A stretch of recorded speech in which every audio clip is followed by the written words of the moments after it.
dadka hantida badan haysta waxay caan ku yihiin inay u noolaadaan si ka duwan sida dadka caadiga ah noloshooduna way sareysaa laakiin maskaxdaada geli dhammaantood sidaas ma wada aha 4 ka mid ah bilyaneerada ugu magaca dheer caalamka lacagtooda uma isticmaalaan sida taajirka oo kale run ahaantii waxay u nool yihiin sida dadka caadiga ah dhaqaalahooduna kama muuqdo sida aad ka dheehan kartid ciwaanka hore ee barnaamijkeena maanta waxaan halkan kugula wadaagi doonaa 4 bilyaneer oo aan lacagtooda u isticmaalin sida taajirka fadlan intaanan barnaamijka guda gelin waxaan kaa codsanayaa inaad fiidiyoga like dhahdid si uu bulsho badan u gaaro sidoo kale haddii aad nagu cusub tahay inaad nagu soo biirtid ayaduna waxay noo tahay dardar iyo dhiirigelin cusub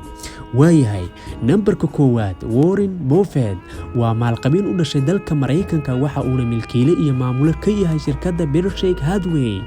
Warren wuxuu wali ku nool yahay guri uu sanadkii 1958 ku iibsaday kaliya $31,000 wuxuu ka mid yahay bilyaneerada ugu xigmadda badan caalamka sida la sheego sidoo kale ugu dhaqaale ilaalinta badan wuxuu aad uga soo horjeedaa in wax la qasaariyo ama si micno darro ah wax lagu bixiyo xitaa telefoonka gacanta ma haysto ninkan miiskiisa shaqadana uma saarna wax kombiyuutar ah markii uu saaxiibkiis Bill Gates ku booqday magaaladiisa Buffett quddiisa ayaa ku soo dhaweeyay garoonka diyaaradaha nambarka 2 Mark Zuckerberg ninkan oo ah aasaasaha iyo madaxa shirkadda Facebook wuxuu ku socdaa gaari iska raqiis ah oo nuuciisa uu yahay Volkswagen kuna shaqeeya marshada gacanta isagoo ku jira liiska maalqabeennada ugu waaweyn adduunka ee dhinaca tiknoolajiyadda ku taajiray Mark Zuckerberg wuxuu doorbiday inuu ku jiro nolol la mid ah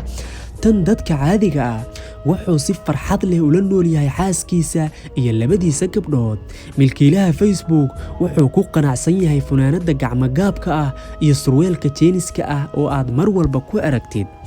runtii waxaan jeclahay inaan noloshayda ka dhigo mid sahlan si aan fursad ugu helo go'aanada lagu xoojinayo adeega aan u hayo bulshada ayuu yiri hadda ka hor Mark Zuckerberg sanadkii 2014 wuxuu iska iibiyay gaari Acura ah oo qiimihiisu uu ahaa 30,000 wuxuuna ku soo bedeshay midka uu hadda wato ee Volkswagen ah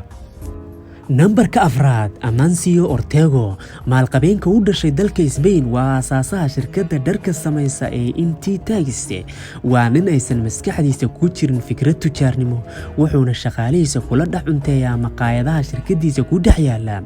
Ortega wuxuu sanado badan ilaalinayay noloshiisa shakhsiyadeed inta badan wuxuu nasasho u tagaa ayaa la yiraahdaa guri uu ku leeyahay magaalada Corona ee dalka Spain halkaas oo waqti kula qaata xaaskiisa iyo ilmihiisa wuxuu si u fariistaa hal maqaayad oo uu ka qaxweeyo sida bilyaneerka Mareykanka ah ee iskale shirkadda Facebook Mark Zuckerberg Ortega wuxuu jecel yahay in noloshiisu ay noqoto mid aad u fudud